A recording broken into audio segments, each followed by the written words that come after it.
kita lagi benerin water heater di sini ya. Nah, water heater yang punya ini guys.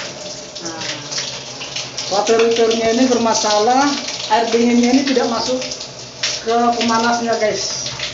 Sudah dibongkar, di sini ada yang mampet guys ini. Nah ini saluran air dinginnya ya, masuk air dingin. Nah ini cuma dia nggak bisa masuk karena ini ada mampet ya, ini mampet. Oke guys, itulah masalahnya water heater abang ini yang punya water heater. Nah ini dia guys, masalahnya di bagian klepnya ya. Klepnya ini tadi mampet ya, mampet sehingga air tidak bisa masuk ke tabung pemanasnya guys. Nah fungsi klepnya ini untuk menahan air yang sudah masuk ke dalam tabung sehingga tidak balik lagi ke selang dinginnya guys. Nah guys, kita udah sambung ini klepnya, ini udah dibuka airnya, kita lagi nungguin ya. Nah, ini udah terisi airnya ya, kedengaran guys. Ya guys.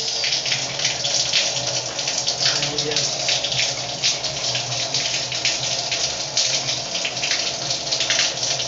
Sekarang kita pasang lagi selangnya guys. Water heaternya udah terpasang. Ini keran untuk dari water heaternya ya.